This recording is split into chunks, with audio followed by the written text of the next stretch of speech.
Court की hearing के दौरान ऐसा क्या हुआ कि महात्मा गांधी का जिक्र हुआ? एसजी ने सेंटर को किस बात पर डिफेंड किया और सीजीआई ने किस लॉयर के आर्गुमेंट के समय आर्टिकल 370 के सेल्फ लिमिटिंग नेचर के बारे में सोचा? इस वीडियो में आज हम चर्चा करेंगे।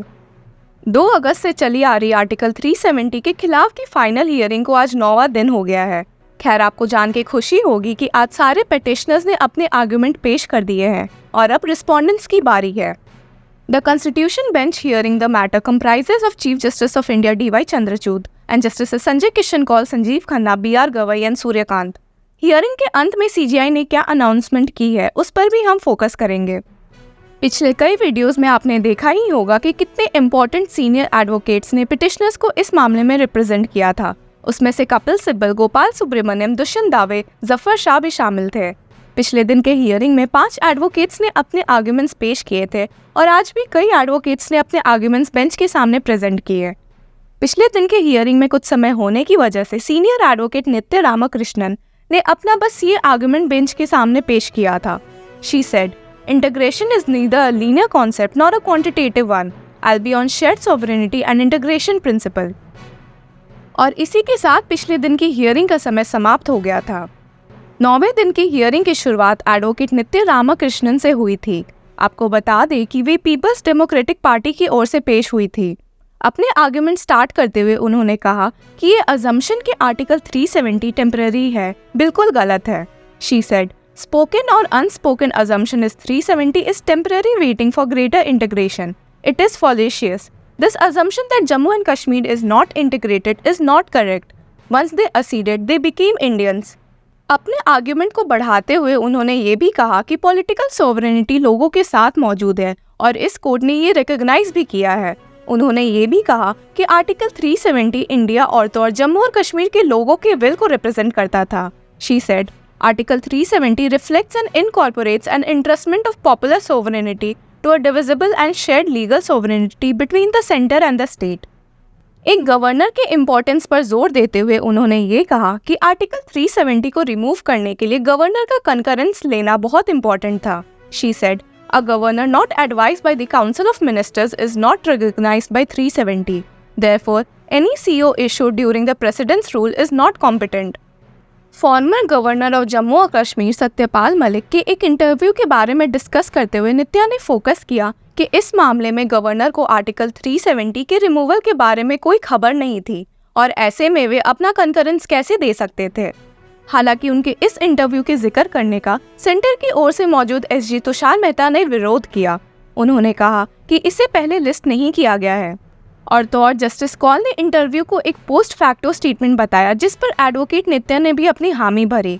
उन्होंने कहा कि उन्हें पता है कि newspaper report as evidence allowed नहीं है, बट यहाँ पर एक वीडियो इंटरव्यू की बात की जा रही है। अपने आर्गुमेंट्स को कंक्लूड करते हुए उन्होंने कहा कि इस केस का फैसला लेते वक्त महात्मा गांधी को ध्यान में रखना बेहद जरूरी है। She said, in October 2019, I visited the valley with a friend and the one name that resonated across the valley was Mahatma Gandhi. His legacy must be borne in mind while deciding this case। इसके बाद senior advocate Maneka Guruswamy ने अपने argument से bench को उस सवाल पर focus करने बोला जो उन्होंने पिछले दिन की हियरिंग में दिनेश द्विवेदी से पूछा था। The bench asked him whether a statement made by a member of the assembly can be accorded the status of the will of the people।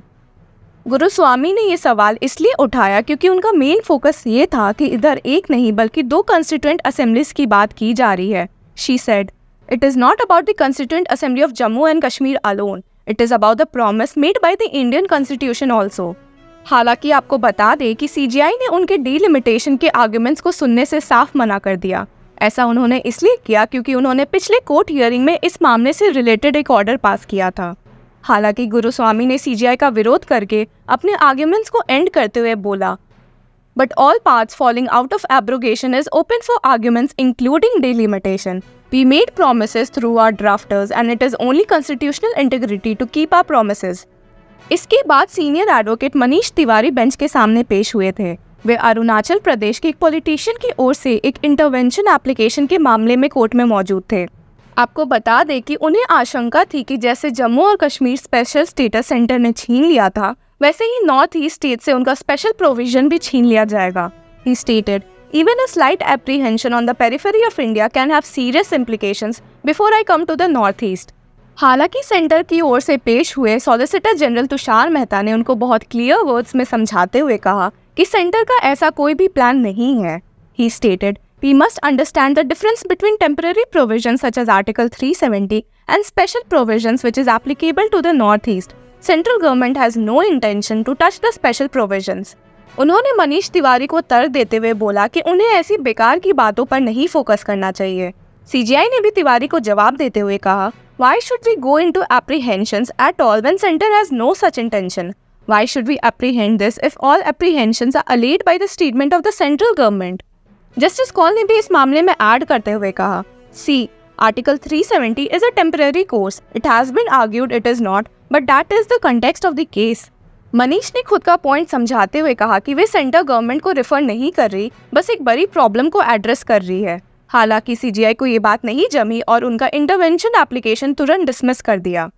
Advocate वरिशा फरासत और एडवोकेट ज़ाहुर अहमद भट्ट ने इंटरवेनर्स की ओर से अपने आर्ग्यूमेंट्स पेश किए. समय की कमी की वजह से उन्होंने बहुत जल्दी आर्ग्यूमेंट्स खत्म कर दिए थे. एडवोकेट वरिशा फरासत ने इंडिया के यूनिक फेडरलिज्म पर फोकस किया. She said, "If you see Article 368, there are checks and balances. When we are reading Article 370, there must be strict interpretation of what can and cannot be done, and it cannot be done in casual manner where one authority is substituted by another." और बिना इन procedures को follow करके article 370 को remove करना गलत था. Advocate ज़ाहुर Ahmad Bhatt, जो कि एक प्रोफेसर की ओर से पेश हुए थे, ने कहा, "It is very embarrassing for us when we teach this beautiful document that is the Constitution of India. The special status was downgraded to the state becoming 2 union territories. This was a violation of the rights of people of Jammu and Kashmir, cooperative federalism."